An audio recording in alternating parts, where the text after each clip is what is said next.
Welcome to Denver Startup Week. I'm Tammy Dorr, President and CEO of the Downtown Denver Partnership and co-chair of Denver Startup Week.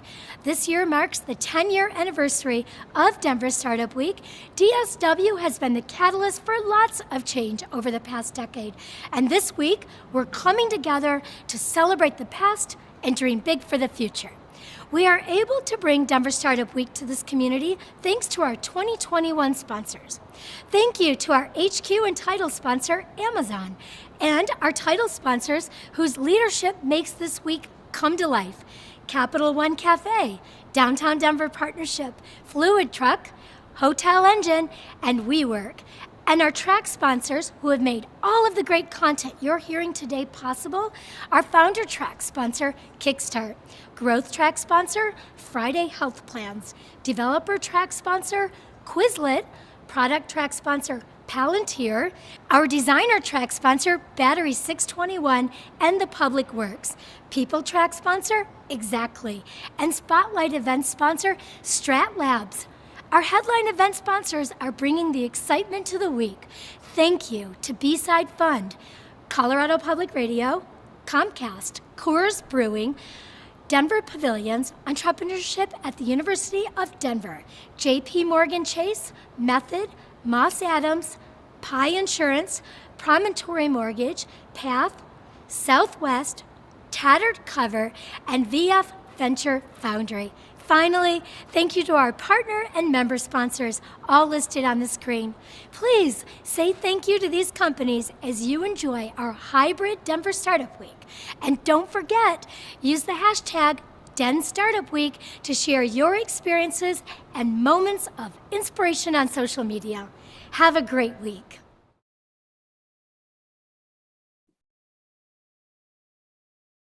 Hello everyone, welcome to Denver Startup Week. I'm John, the Spotlight Track Chair and member of the Denver Startup Week Organizing Committee. Before we get started, the Denver Startup Week Organizing Committee acknowledges Indigenous people as the original owners of the land on which we reside, which is the traditional territory of the Ute, Cheyenne, and Arapaho peoples. We acknowledge the painful history of genocide, ethnic cleansing, stolen land, forced removal, forced occupation of their territory. And we honor those who have stewarded this land throughout generations and all other Indigenous tribes and nations who call Colorado home. Thank you for joining us for the 10th anniversary of Denver Startup Week. At Denver Startup Week, we strive to make all of our sessions a space where attendees can connect, learn, and grow, regardless of age, gender identity, gender expression, race, ability, sexual orientation, or the combination of those identities. There is something for everyone at DSW. Thanks to all of our community members who submitted their best content to make this week what it is. And thank you for joining us. Thank you to our sponsors for their support in helping us keep DSW free and accessible for all, especially our Spotlight track sponsor, Strat Labs. With that, please enjoy this session and the entire week.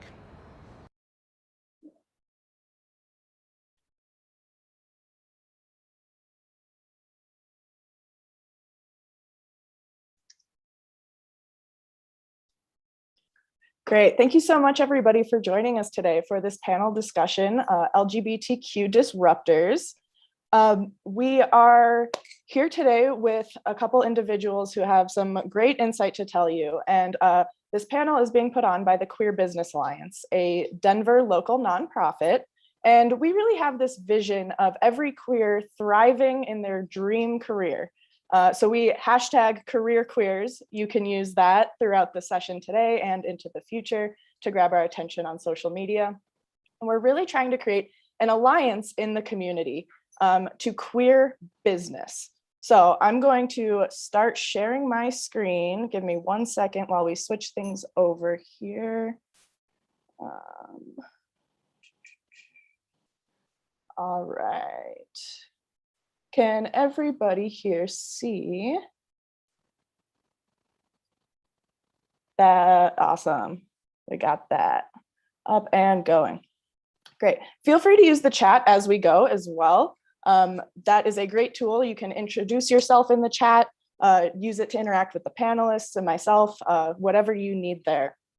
So like I said, we're here with LGBTQ Disruptors, and these panelists are taking the virtual stage to address how they have revolutionized the traditional culture of business. So what does that mean? What does it mean to queer something? You know, we're the Queer Business Alliance. We're here to queer business. What does queering mean as a verb? I grabbed a couple definitions for you, so don't worry, you don't have to go too far to find these. And the first one I want to talk about is a definition by Charlie Glickman. And to queer something is to take a look at its foundations and question them. We can explore its limits, its biases, and its boundaries. We can look for places where there's elasticity or discover ways we can transform it into something new. To queer is to examine our assumptions and decide which of them we want to keep, change, discard, or play with. That's a wordy one. Here's another example.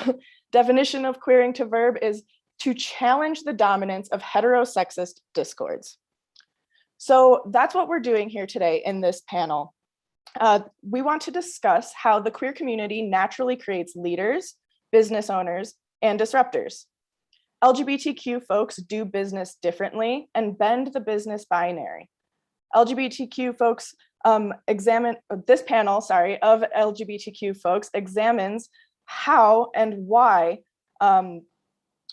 we bend the business binary. These panelists embrace their queer identity and celebrate how it has propelled them into business and entrepreneurship. They will share how they've rethought, rebuilt, and redefined things, like what it means to be professional, and how they've utilized the skill sets that come with the queer identity to propel towards success. So in a minute, we're going to get to the introductions of all these wonderful panelists here, but I want to invite you also to introduce yourself in the chat. So you can include your name, your pronouns, where you're tuning in from. And I also want to let you know that I'm going to be taking notes today. So I'm going to write down when these panelists say something, a nugget of gold. And if you would like to receive an email following this session with the recording, some highlights, and some quotes, feel free to include your email address as well. At the end of all of our predetermined questions, we will do some audience question and answer. So also include any questions you have for the panelists in your introduction in the chat. All right, now without further ado, let's get started. I would like to introduce these wonderful panelists. We have hand selected them because of what they're doing in the community. So I would like to start with Sonia Chavez, and I'm going to have you each individually introduce yourselves. You can include your name, your pronouns, your career, and anything else that you find relevant in your identity or your journey, and keep it to about 45 seconds for us. So Sonia, if you could please kick us off with that. Thank you, Andy. Hello, everyone. My name is Sonia Chavez. I go by she, her. My career is everything. I work at a youth nonprofit doing development and curriculum design. I also do group coaching. I do workshops. I do a lot of leadership development, working with primarily nonprofits. All that to say that I just love to create connection, and I love to come into spaces and disrupt them. So that's really what I actually end up doing anywhere I go. Is I tend to see like where things can evolve, and I have fun doing that, and it's what keeps me alive. Great. I'm just going to go with who I see next on my screen. And Brenna, will you please introduce yourself? Hi, everyone. Brenna Wilson. I use she, her pronouns. I am a financial advisor, and I focus on more of behavioral finance, or the psychology and the emotions behind money, because I feel like the beliefs and what we believe and think about money actually changes how we work with money. And I'm just excited to be here. You know, for a really long time, I hid from my identity from being in the queer community, and it's just so great to have all of these panelists here and available to help everyone as we all find our way in business, in careers, and just being able to speak our voices and be heard as the queer community. Amazing, thank you. And Kai. How's it going, everyone? My name's Kai Walsh. I use they, them pronouns, and I am a digital marketing strategist and social entrepreneur. So I found myself doing digital marketing consulting, but also social entrepreneurship kind of found me, I guess, and just recognizing the importance of advancing inclusion for LGBTQ folks in the workplace. So that's definitely what I'm passionate about. Happy to be here. Awesome. And Romeo. Awesome. Thank you so much. Thanks everyone for this time today. My name is Romeo Augustine, he, him pronouns. I work for a medium to smallish tech company in Denver. And I'm most excited about bringing as many queer and trans folks into the tech world as possible. So happy to be here. Thank you so much. Awesome.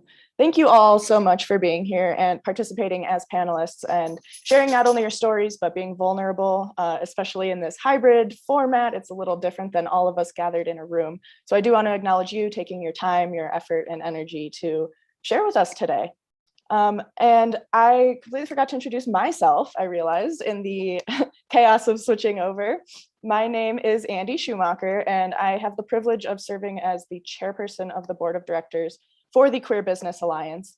And I am just so honored to be here hosting this discussion that I think is so important. We are going to get started with a couple more general questions that I would like all of the participants to answer. And then I'll get into a couple more specific ones for the panelists because I've had the pleasure of getting to know them all as individuals and know a little bit more about their story. So hoping to pull out some very specific nuggets there. So to begin, I want to ask, how has your queer experience shaped your skills, character, and career? And for this question, we're going to start with Sonia, and then we'll move to Kai second, and then I will call on the final two as we go.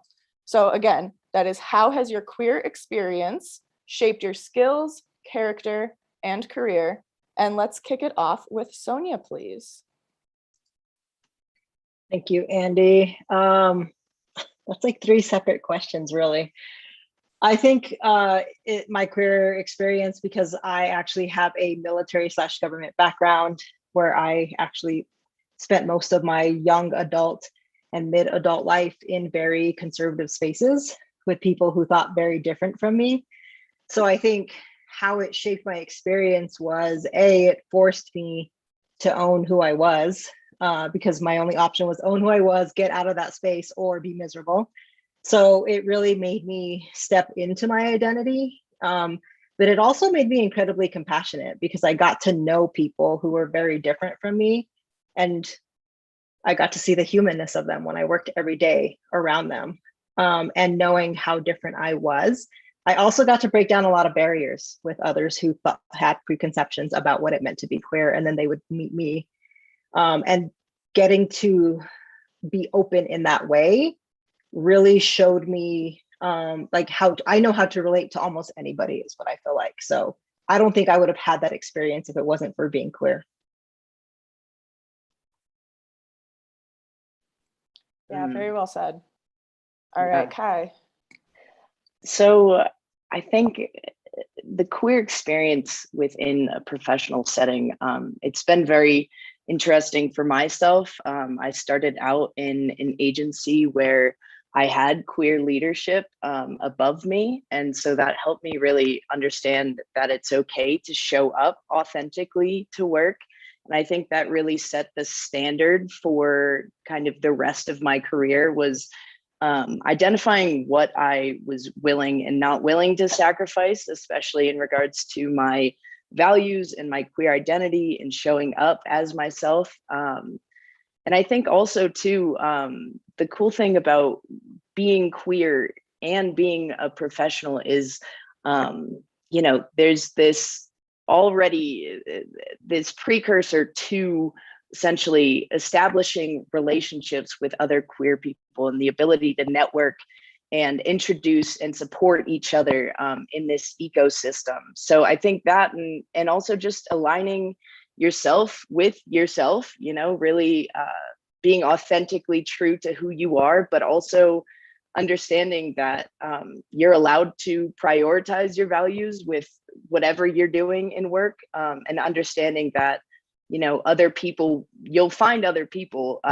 who essentially have the similar values and parallel values. And yeah, I think that's it. Yeah, absolutely. You're both so articulate. I'm struggling to keep up writing these quotes down with how quickly and beautifully you're speaking. Romeo, how about you? How has your queer experience shaped your skills, character, and career? Early on, it established me really knowing that they're not separate. My person outside of my career and my skills and my character, if I had to turn off and on my queer switch, I'd be mad by now, literally. So me being queer, really making a choice early on to show up exactly how I was and who I am, no matter what door I was walking through, you were going to get the same Romeo, and not making a separation. I will say it, being queer and being trans and not passing, quote unquote, has made me more resilient and more charming. So I appreciate my queer experience for both of those aspects, for sure. Absolutely. Brittna, how about you? You know, I resonate with Romeo as far as the resiliency. I call it grit more than anything, but I have the opposite experience in that I grew up in a very conservative family and I was not allowed to be queer. I didn't really know what queer was, and then I wasn't allowed to be. And so my experience was to feel shame and to hide and not take up too much space. And as I've grown and learned that it's okay to be me and to be authentic, that the more space you take up, the better it is for everyone in the community. And you can help others out by shining your light, because then it gives them permission to do the same. And I just feel like it's so important, not only just, you know, in everyday life, but in the career space, where we need more people that are in the community to be out there and to shine their light and to show others in the community that you can get that better job, that you can make more money, that you can have what you want, you know, and to have a safe space to do so, you know, with other people that you work with or that you work for, or however it may be, however you show up, that you have a community of people that are there with you so that you can do your best and thrive, not just survive. Yeah, I'm hearing a common thread of authenticity, and when you step into your own authenticity, it allows other people the space and the opportunity to step into themselves and who they are, aligning values, really deciding what's true for you and not shying away from that or living separate lives. So that was all very well said. Thank you for sharing a little bit more about your queer experience. Like I said, these are all very vulnerable topics. And you being here and sharing, you are living exactly what we all just talked about. By stepping into your authentic selves in this discussion, you're opening that space for the rest of us here. So thank you. Moving on to our next question, and Brittna, I'm gonna pop it right back to you on this one, so be prepared. But in what ways have you rejected traditional business or professional culture, and how have you created your own? I know, for example, we've been told many times that tattoos might not be professional, or piercings, and if you want to get a job, you have to look or act or dress a certain way. So I want us to examine that and challenge it here. So Brittna, how has this come up for you in your life, in your career? Yeah, thanks. So as many people know, the financial industry is filled with many white cis men, and that's really what it is. And it's changing, it's getting a lot better. But, you know, at first it was to bend and to, you know, dress in the suit every day, and don't be too out there, don't be too vocal, because then people won't think that you can handle people's money.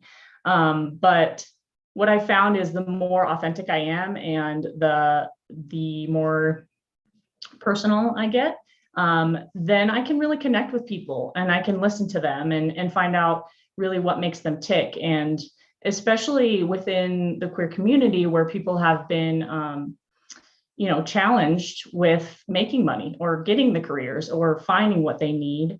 It's really important to be able to connect with someone, and just not being your authentic self stifles that. I have been concerned about, showing tattoos, or I had half of my head shaved at one point. But actually it makes you different when you get to be yourself, and people notice that. And I find that the people that I attract are people that are thinkers like me, and that I can, show them that it's better to just be yourself, because everyone else is taken. That's what I come back to all the time. I hear that phrase, be yourself, everyone else is taken. Yeah, definitely.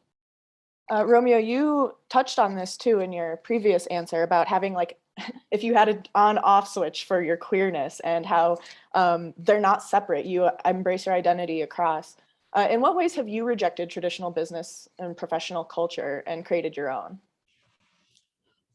I mean, I early on had to accept that I was going to be an educator, and how I chose to educate my agenda, or push my agenda into the professional world, was knowing that I was going to take up space to teach people what are of the times, if you will, and doing that with compassion. So I kind of set myself up with a couple of rules. The first rule is, if I didn't have to interact with that human ever again, I probably wouldn't take the time to have a more meaningful conversation around respect or pronouns or how I would like to be addressed. However, if I knew I was going to engage with another human at work, in business, multiple times, I was accepting that I'm going to take on that conversation of, this is how I would like to be addressed. This is how, or calling people out in a really polite way to say that culture really doesn't exist in this business. And I think knowing your threshold and knowing what to automate, whether you send someone a YouTube link of this is appropriate office stuff or not, or if you take those conversations head on in the moment and have compassion. But again, I have Loverboy tattooed on the back of my head very largely, and I sell tech to military people. And I am grateful that most of my first interactions are on Zoom. So they get to see me as a business person head on. And then when we meet in person, they get to see that I'm very flowered and lovely in all the other ways that isn't often seen in their world. Yeah, absolutely. I love that. Just wearing that literally head on when you said that on your head. Sonia or Kai, do either of you have anything to add here?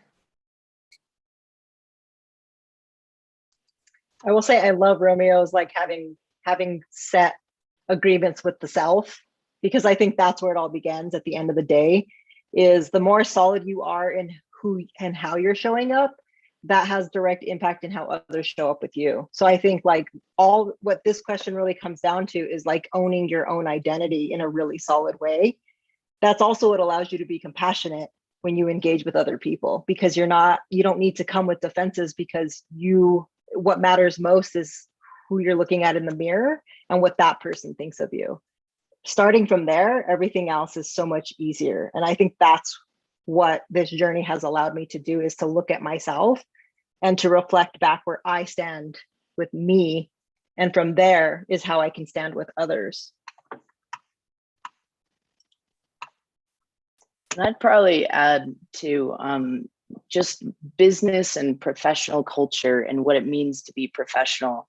I think it's really important for queer people in professional spaces to step into their own in order to help debunk this idea that queer is unprofessional.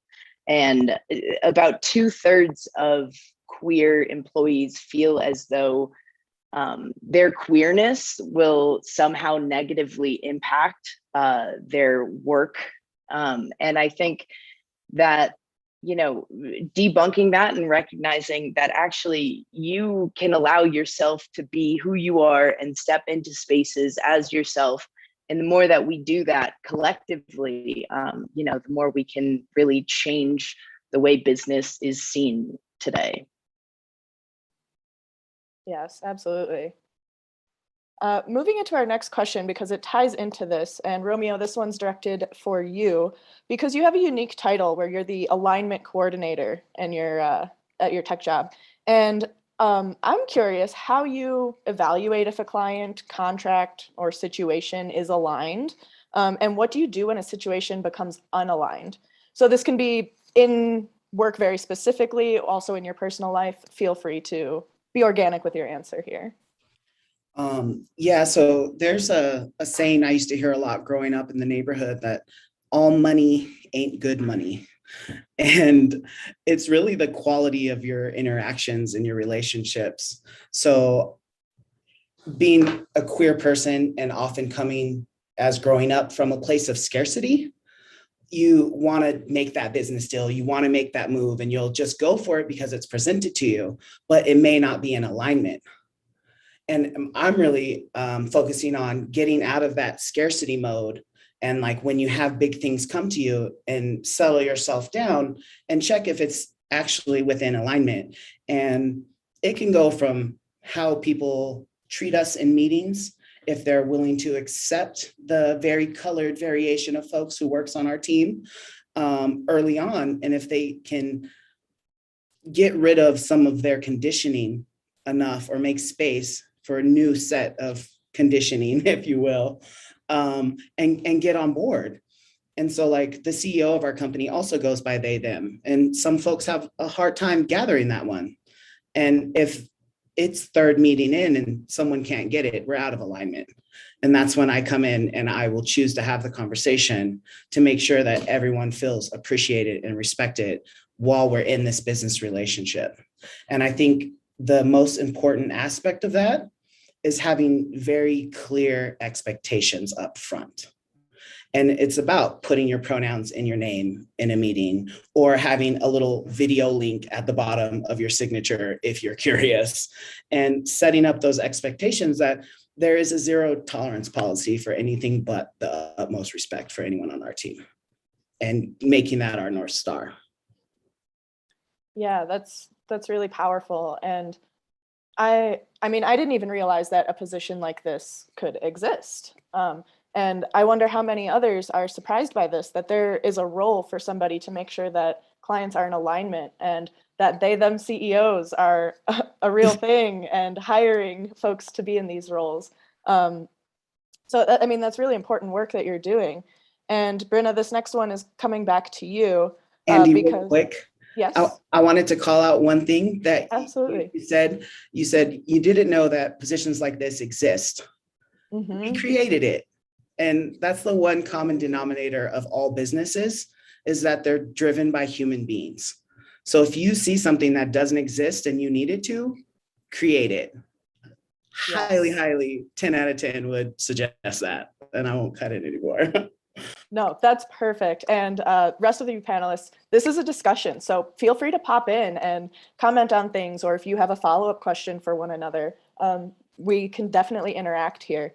And Romeo, that's such an important part, is that we are the creators. And if it doesn't exist, we can create it. And we have this ability to create what business and professionalism and careers look like into the future. So Brenna, we're going to shift to you, and same idea, but around money mindset instead. So you're actively working in the community around the psychological aspect of money. And I am wondering what the impact of our beliefs can really be, and how can someone transform their perspective or mindset around money and in other areas?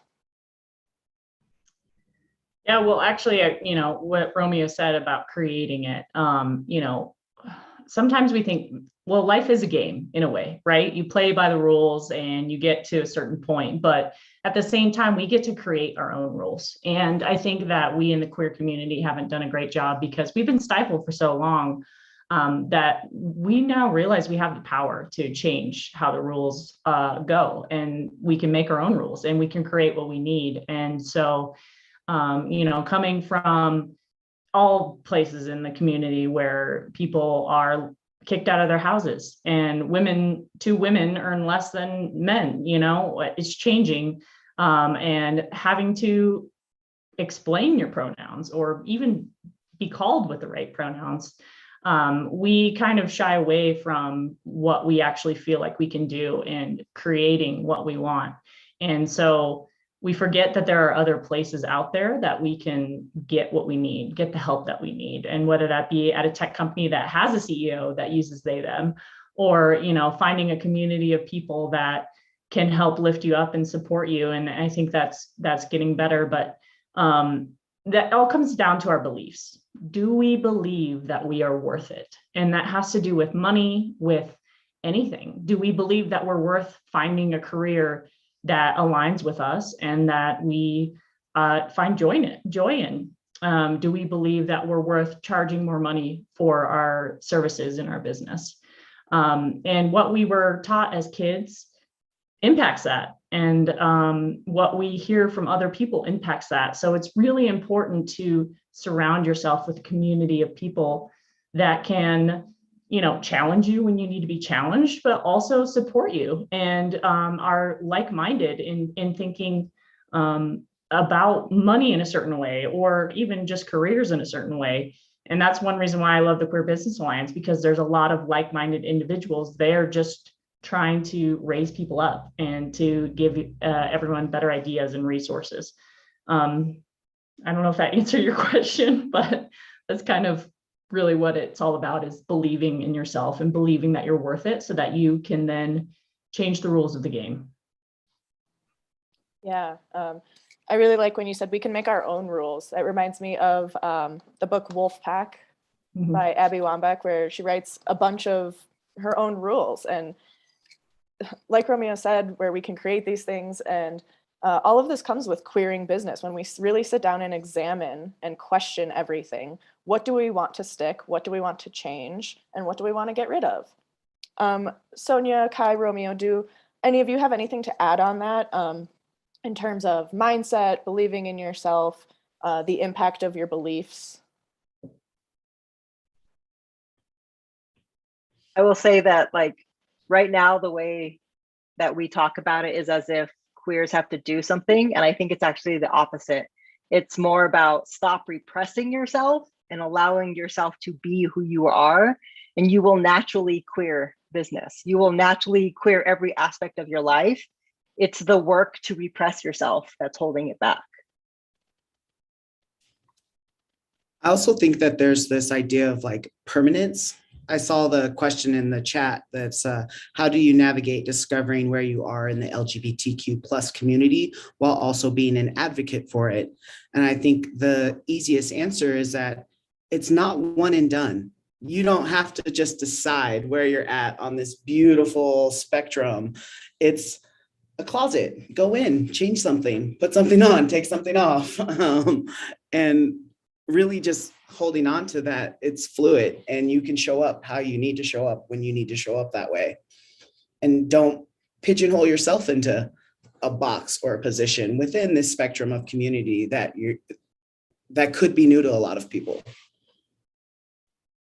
I would absolutely second that. It doesn't need to be a box. You can be one way one day and one way another day, but as long as you keep consistent in your core values and you keep supporting people, I can be lesbian one day and I can be queer another day. That's fine. Nothing wrong with that. I will say it doesn't mean that other people aren't going to want to box you in, though. Other people may want you to be defined one way or the other, black or white, yes or no. And that's more about their discomfort and their unsure, like we struggle when we don't know how to pin someone down into an identity. We don't know how to hold that well in our society. So I would just say, like, how you communicate is really helpful to others. Telling people you're on a spectrum and that you're exploring can actually be really helpful for them. And also just knowing that sometimes you're going to have to make people uncomfortable to own who you are and to explore. Yeah, one of the catchphrases we use at the Queer Business Alliance is bending the business binary. And Sonia, to your point, it's not always yes or no, black or white, this binary idea of things, but there's a lot of space in the spectrum and a lot of gray area in between. So Kai, this next question is directed towards you. Taking all of these pieces and putting them together, how can we support and create a healthy environment for new LGBTQ plus entrepreneurs and business owners? So for example, what did you need and how did you obtain it? getting into business and working with all these other businesses? Yeah, absolutely. So essentially, when I started out, so I identify as transmasculine, non-binary. And as I've been exploring my gender, as a social entrepreneur and digital marketing consultant, I've had the privilege of working kind of on my own and working from home. And, the only interactions I have with other people are, through Zoom. So there's a lot there that's nice. But I'd say what I needed from the start, which it took me about a year to recognize how important this was for me. So I've been a social entrepreneur, and I've been a social entrepreneur for about 2 years now. And so I'd say really just queer mentorship and being able to connect with other and older queer professionals. I think that it's been a really interesting way for me to understand more about myself and also about business. And so I think that duality there is super important. For example, I just met a non-binary person who's 46 years old, and that's the first time I ever saw an adult in a professional setting, who identified as the non-binary, they, them. And I think that really just going out and putting yourself in the community, and making sure that you're connecting with as many people as possible. And so I found a lot of my queer mentors through LinkedIn, literally just from messaging them and being like, hey, I'm transmasculine. I saw that you also are transmasculine. Would you like to connect sometime? And the majority of the time that everybody says yes, or finds time, or has someone else to connect you with. And so I think that's a big part, is really immersing yourself in the queer community. But also I think outside of solopreneurs, if you're within an organization, kind of evaluating what your company has in terms of like queer inclusive policies and practices. And also a lot of companies have employed employee resource groups or business resource groups, affinity groups. And I think that's a really important place for queer identifying professionals to go and to help make sure that they have the psychological safety within the workplace, but also, to be able to see kind of where you can improve within your organization and where you can kind of pressure leadership to be like, hey, this is what's not working, or this is what's working. And especially for a trans person navigating a transition while working, a big thing we're working on is at the Queer Umbrella. So that's a queer community congregator, a social enterprise. And we're working on making all restrooms gender neutral. And so I think that's a big thing, especially for trans and non-binary folks in the workplace, is even something as simple as bathrooms, understanding that there's always more that businesses can be doing in order to, make the workplace more inclusive. So, yeah. Yeah, definitely. There's a lot in there, obviously. And the work that you're doing with the Queer Umbrella, and in your day-to-day life, is really showing that. Like you said, it can be as simple as a bathroom. It can be simple as respecting someone's pronouns. Little things like that really do add up. And we have Paige joining us today as well. Paige jumped on. So in just a moment, I'm going to give you a moment to introduce yourself. And then I do have a question for you as well. And then we'll get to a couple audience questions at the end to wrap us up. So Paige, if you will, introduce yourself, just let us know your pronouns, a little bit about your career, and anything you find relevant. Sure, yeah. Thanks for having me, and I apologize for having to hop on so late here. So my name is Paige. My pronouns are she, her, and I'm originally from South Dakota. I got my undergraduate degree there in exercise science. Turned out I didn't incredibly enjoy exercising at the time. So I decided to get my master's degree in sports management. That was much more my style. Not much of a trainer, but way more of an organizer and a planner and a builder. So I got my master's degree in sports management out here in Colorado, which is how I made my way out here. Met Andy along the way here.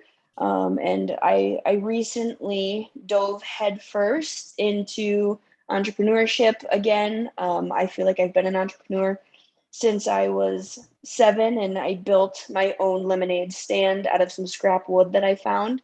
I've just been kind of rolling ever since then, building little businesses here or there, watching them crash and burn a little bit, learning from them, and then continuing to build to where I am now, which I own my own company. It's called Brick House Management. And I recently took a leap of faith in myself and quit my full-time job and have jumped all the way in on that, working now as an operations consultant for gyms and other like event type venues in the Denver metro area. Yeah, lovely. It's been so great getting to know you, Paige, over the last couple of years. And that iteration process is so important to entrepreneurship and business ownership, as many of us know. So I do have a question about that time when you did take a bet on yourself and you left your full-time job to really step out on your own, start your own business. Can you tell us about how you stepped into that power and that bravery? And what would you say to that version of yourself? If you could go back to right before you quit, what would you say to yourself now? Sure. So I'm gonna go all the way back. It seems like all the way back after the last couple of years. Back in January of this year, I like to set, a phrase for the year to really focus on for myself. And I decided I wanted my phrase this year to be to stand in my power. And for me, I wasn't sure what that meant at the beginning of the year, but I wanted to use this entire year of 2021 to figure that out. So I've started to stand in my power as a queer person, as a person of color, and just absorbed what I've learned from other people in the community around me, and have taken, some of the things I've learned and really allowed myself to step outside of the fear, and move into a place where I feel really confident in what I'm doing. Some of the time as an entrepreneur, we don't really know what we're doing. You just know you have to continue to move forward. So that's what I've done this year. And in June, I bet on myself and left my full-time stable health and benefit position, and just decided that it was time for me to work for me and to really do this full time and see what I could do. So if I could go back and talk to myself, in April and May, even back in January, when I made a promise to myself to stand in my power, I would tell myself to trust in what I can do and know that I can make a difference in the lives of other queer people in the metro area, across the country, wherever my reach may be. Just to trust in what I can do, what I'm capable of, and not be afraid of the fear. Yeah, and that's easier said than done. So I commend you for your bravery and actually putting it into action and living your truth. It's been a common theme of this discussion is being authentic to yourself, making sure that you're aligned, trusting yourself and your own beliefs. We have a couple more minutes, so we're going to move into a couple audience questions now. I'm going to let anybody pop on and answer these that feels like they resonate with the questions. So the first one I want to start with is, what advice do you have for those of us who don't necessarily present as queer and may find ourselves accidentally in the closet in a professional environment? Coming out all the time is usually more distressing than it's worth for my own personal well-being, but I loved what someone said about how important it is to shine our light to give others around us permission to shine theirs. Does anyone have any thoughts on signaling solidarity to our visibly or invisibly queer and trans colleagues? So to summarize again, because there's a couple questions in there. The first one was, what advice do you have for those of us who don't necessarily present as queer? And do you have any thoughts on signaling solidarity to other queer and trans colleagues? I actually will pop back in. In the job that I just left, it was not a really a queer or BIPOC friendly space. And one of the things that I would do as a queer that's really kind of come into my own in the last 6 months or so, is just be educated on even phrases or comments to make that can signify that you are also a member of the queer community, or that you are a strong ally or advocate or whatever it is. Just understanding that what you say, even in a space that you're not sure if there's other queers or whatever, understanding that what you say matters. And when you say something to someone else that signifies, kind of like the head nod that you're on the same page, it's sort of that type of a thing. If you can give that out, and it just gives people that need just one quick signal. If they need that signal and you can give it to them, sometimes that's where the connection lies, and you may be able to have a deeper conversation down the road. And I would say that it's actually really important. I think that this idea that there is such a thing as queer presenting is actually one of the things that needs to get torn down. That there is no queer look at the end of the day. Like, some of us, I think, when we're bending certain gender expressions that are the norms, we have no choice but to stand out, and there are assumptions that get made because of that. But really what we want is that people aren't making assumptions about any one person being queer or not being queer. And so I think when you aren't what we call queer presenting today, I think it's actually more important that you take a stance and I don't think you have to be like out in like posters and like, yelling at people or anything, but more of, being very like, I'm very intentional about when someone's making a presumption of a heterosexual terminology, I will throw in like, it might be, a different, like, people do it a lot with marriage, they do it a lot with relationships things, and just being really intentional about correcting them and saying, if they're referring to you, correcting them and saying like, my partner is not necessarily a male, or my partner is not an opposite sex partner. Or I do it even when people are referring to someone that they're talking about and saying like, you're making an assumption that may not be true. Just doing small things where you're helping other people open their mind is a way to sort of come out and support the community and support yourself in that community as well. I think like those small moments are more important than some of the bigger moments. And the more that people start to realize that there is no such thing as queer presenting. Yeah, definitely. That leads us nicely into our next question. And this is going to take that concept and bring it back around to business a little bit. But some of the panelists have talked about being uncomfortable or being in situations where they make others uncomfortable. How have you used this as a business advantage?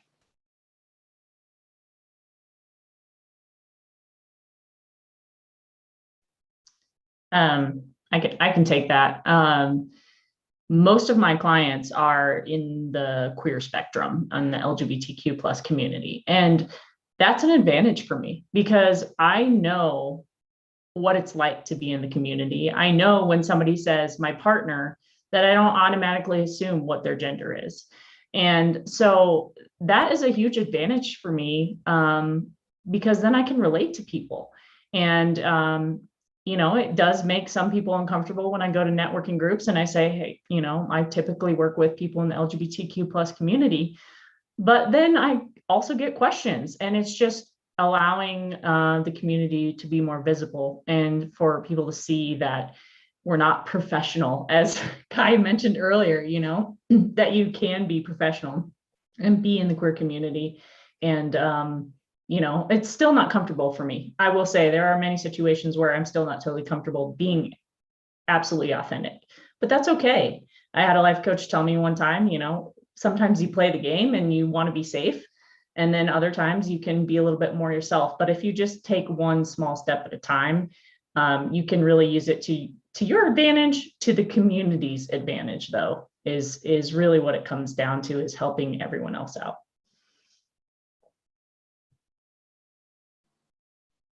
Yeah, I think there's beautiful. like a piece of ownership in this also. Like, there's a moment or a day where you're just going to have to accept and embrace that being queer comes with discomfort And we can either reject that and repress it and push it away and run from it and it controls us, or we can own it and we can say there's a gift in this and there's some reason that I got put here with this identity to have some sort of impact. And if we can embrace that, then we just embrace discomfort being a part of the journey. And it no longer needs to become this thing we run from or this thing that we push away and this thing that we repress. It's kind of like the whole shadow work thing. The more that you can really surrender to the reality of what is, and then choose what you do with it, because the choice is always, I'm going to be victim of this or I'm going to be empowered by this. And discomfort comes with empowerment. And I think like the more uncomfortable you get, the more often it maybe never becomes something you like, but you trust yourself in those spaces and you're willing to go into them much more often.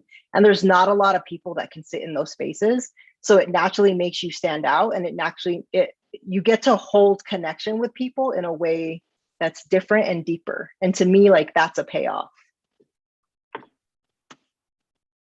Yeah, we secretly all want to find those people that are that, like Sonia was just talking about. And if you make others uncomfortable, you give them an opportunity to grow, because that's where growth happens, is when you're out of your comfort zone. I think too, being uncomfortable, someone else being uncomfortable with regards to your identity and who you are and who you're, showing up as, it is a reflection of them and not you. And so I think, especially with they, them pronouns, to give kind of a specific example, right? With some of my clients, when they can't really wrap their head around they, them pronouns, and they're like, oh, well, it's incorrect. There's no way, I think, there's this opportunity where you can say, hey, well, so you can either respect my identity and use my pronouns, or we don't have to work together, right? And so there's this opportunity for people to really expand their ways of thinking and their understanding of, the queer community, especially as an outsider. Yeah, also well said. We are coming down to our final minutes. So I know Sonia has another commitment and she's going to pop off now. Thank you again so much, Sonia, for being a part of this super important discussion. I want to give you panelists one more chance if there's anything else that's on the tip of your tongue, on your mind that you want to address. You've got about another minute and a half to do so. Speak up now.